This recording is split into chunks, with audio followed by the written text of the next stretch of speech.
Et donc on se retrouve dans le livre de Néhémie au chapitre 8 et on va lire les 12 premiers versets. Alors, tout le peuple s'assembla comme un seul homme sur la place qui est devant la porte des eaux. Ils dirent à Esdras, le scribe, d'apporter le livre de la loi de Moïse, prescrite par l'Éternel à Israël. Et le sacrificateur Esdras apporta la loi devant l'assemblée, composée d'hommes et de femmes, et de tous ceux qui étaient capables de l'entendre. C'était le premier jour du 7e mois. Esdras lut dans le livre depuis le matin jusqu'au milieu du jour, sur la place qui est devant la porte des eaux, en présence des hommes et des femmes, et de ceux qui étaient capables de l'entendre. Tout le peuple fut attentif à la lecture du livre de la loi. Esdras le scribe était placé sur une estrade de bois dressée à cette occasion. Auprès de lui, à sa droite, se tenaient Matithia, Shema, Anaja, Uri, Ilkija et Maaseja, et à sa gauche, Pédaja, Michaël, Malkija, Hashum, Ashbadana, Zacharie et Meshulam. Esdras ouvrit le livre à la vue de tout le peuple, car il était élevé au-dessus de tout le peuple. Et lorsqu'il eut ouvert, tout le peuple se tint en place. Esdras bénit l'Éternel, le grand Dieu, et tout le peuple répondit en levant les mains, Amen, Amen. Et ils s'inclinèrent et adorèrent l'Éternel, le visage contre terre. Josué, Bani, Chérébia, Jamin, Akub, Shabbetai, Adija, Maaseja, Kélita, Azaria, Josabad, Hanan, Pélaja et les Lévites expliquaient la loi au peuple, et chacun restait à sa place. Ils lisaient distinctement dans le livre de la loi de Dieu, et ils en donnaient le sens pour faire comprendre ce qu'ils avaient lu. Néhémie le gouverneur, Esdras le sacrificateur et le scribe, et les Lévites qui enseignaient le peuple, dirent au peuple, « Ce jour est consacré à l'Éternel votre Dieu. Ne soyez pas dans la désolation et dans les larmes, car tout le peuple pleurait en entendant les paroles de la loi. » Ils leur dirent, « Allez, mangez des viandes grasses et buvez ce qui est doux, et envoyez des portions à ceux qui n'ont rien préparé, car ce jour est consacré à notre Seigneur. Ne vous affligez pas, car la joie de l'Éternel sera votre force. » Les Lévites calmaient tout le peuple en disant, « Taisez-vous, car ce jour est saint, ne vous affligez pas. » Et tout le peuple s'en alla pour manger et boire, pour renvoyer des portions et pour se livrer à de grandes réjouissances, car ils avaient compris les paroles qu'on leur avait expliquées.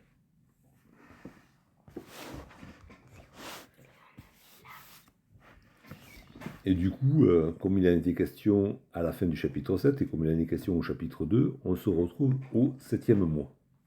Pourquoi le 7e mois? Alors, il faut dire qu'en Israël, il y avait deux calendriers. Il y avait un calendrier civil et un calendrier religieux. Le calendrier civil, il existait avant que les Israélites ne sortent d'Égypte. Et quand l'Éternel avait délivré Israël, le jour de la Pâque, il leur avait dit, ce mois-ci sera le premier des mois de l'année. Donc Dieu a institué un deuxième calendrier, un calendrier qui était rythmé par les fêtes de l'Éternel et qui commençait par la plus grande des fêtes, la Pâque. Mais du coup, le calendrier civil était resté. Et en fait, le jour de l'an du calendrier civil, c'était le premier jour du 7e mois du calendrier religieux. Ça, c'est juste pour faire un petit brin d'histoire de calendrier. Donc, il fonctionnait avec deux calendriers. Mais pour le coup, c'était devant l'Éternel, c'était le calendrier qui commençait à Pâques, qui était le bon. Ok? Mais l'autre, il marchait toujours. Alors, pourquoi, je ne sais rien. Mais voilà, c'était comme ça. Et le 7e mois, il était caractérisé par une grande fête qui avait lieu au milieu du mois. C'était la fête du Grand Pardon.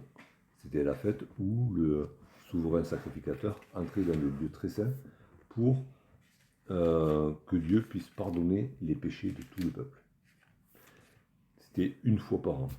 Mais du coup, l'habitude avait été prise de commencer à se préparer pour cette grande fête dès le début du mois. Parce qu'il y avait des significations aussi qui étaient associées à ce jour de l'an. Donc, ils commençaient à se préparer pour la grande fête du Grand Pardon dès le début du mois. Et c'est pour ça qu'ils se rassemblent à Jérusalem. Et ce qui est beau à voir, c'est qu'il est écrit qu'ils se rassemblent comme un seul homme. Alors qu'on l'avait vu tout au long du chantier, il y avait quand même eu des soucis relationnels. Il y avait eu des soucis entre les riches et les pauvres. Il y avait eu des Israélites qui s'étaient alliés avec les ennemis d'Israël aussi. Ça avait créé des problèmes aussi. Et on avait vu que Néhémie avait agi juste en faisant appliquer la loi de l'Éternel, en ce qui concerne les plus riches et les plus pauvres par exemple, mais qu'il n'avait jamais cherché à punir qui que ce soit. Néhémie n'avait jugé personne, il avait juste fait appliquer la loi de l'Éternel. Et un des résultats, je pense, de cette attitude de Néhémie, c'est que, après avoir reconstruit la muraille tous ensemble, eh bien, le 7e mois, ils se retrouvent là comme un seul homme, tous unis. Il n'y a plus d'histoire entre les gens du peuple de Dieu. Tout le monde est uni pour se retrouver le 7e mois devant l'Éternel pour cette grande fête qui se prépare. Et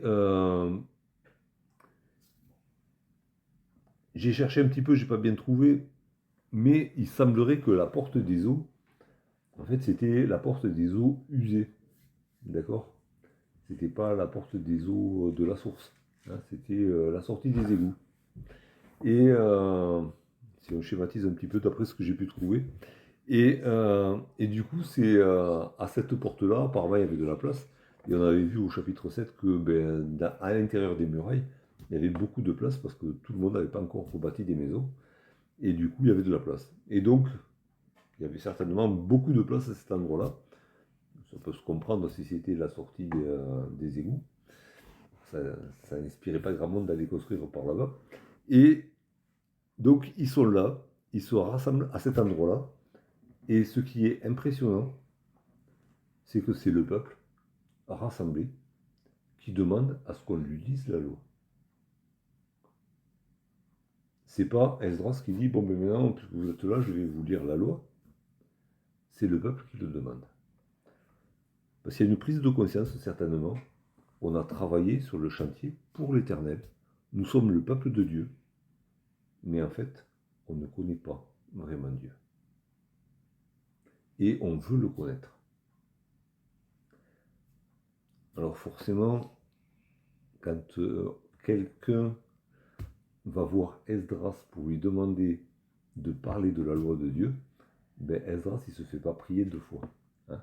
Esdras, il voulait communiquer la parole de Dieu à son peuple, et je pense qu'il a été très, très, très content qu'on vienne le trouver pour lui dire, viens nous parler de la loi de Dieu. Hein. Dire, ça n'a pas traîné. Du côté d'Esdras, ça n'a pas traîné, et il est allé vite, vite chercher le livre de la loi. Et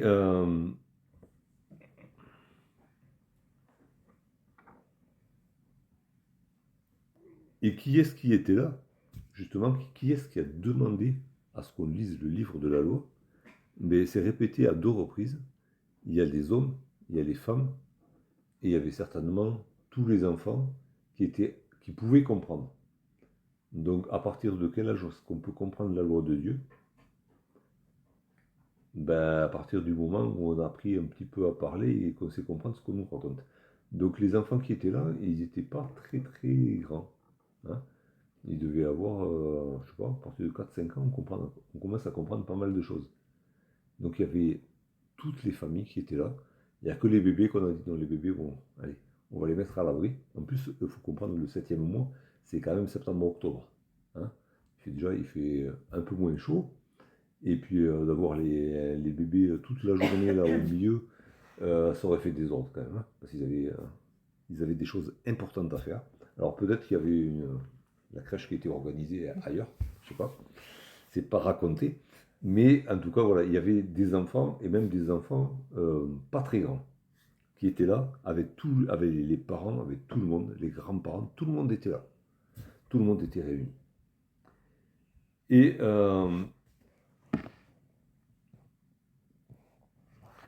Esdras, il est dit, alors c'est vrai que le verset 3, il résume un petit peu les versets suivants. Hein.